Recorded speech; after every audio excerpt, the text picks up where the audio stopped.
Hampir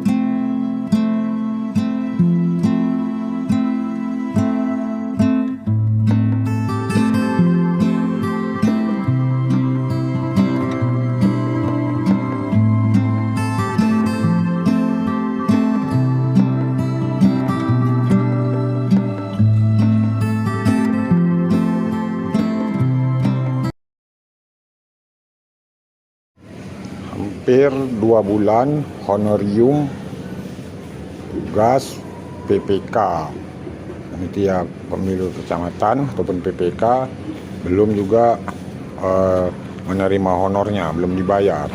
Kalau honor ini terus menerus tidak dibayar, nanti ya tentu sulit, tidak ada PPK yang akan bekerja untuk pelaksanaan pemilu di setiap kecamatan.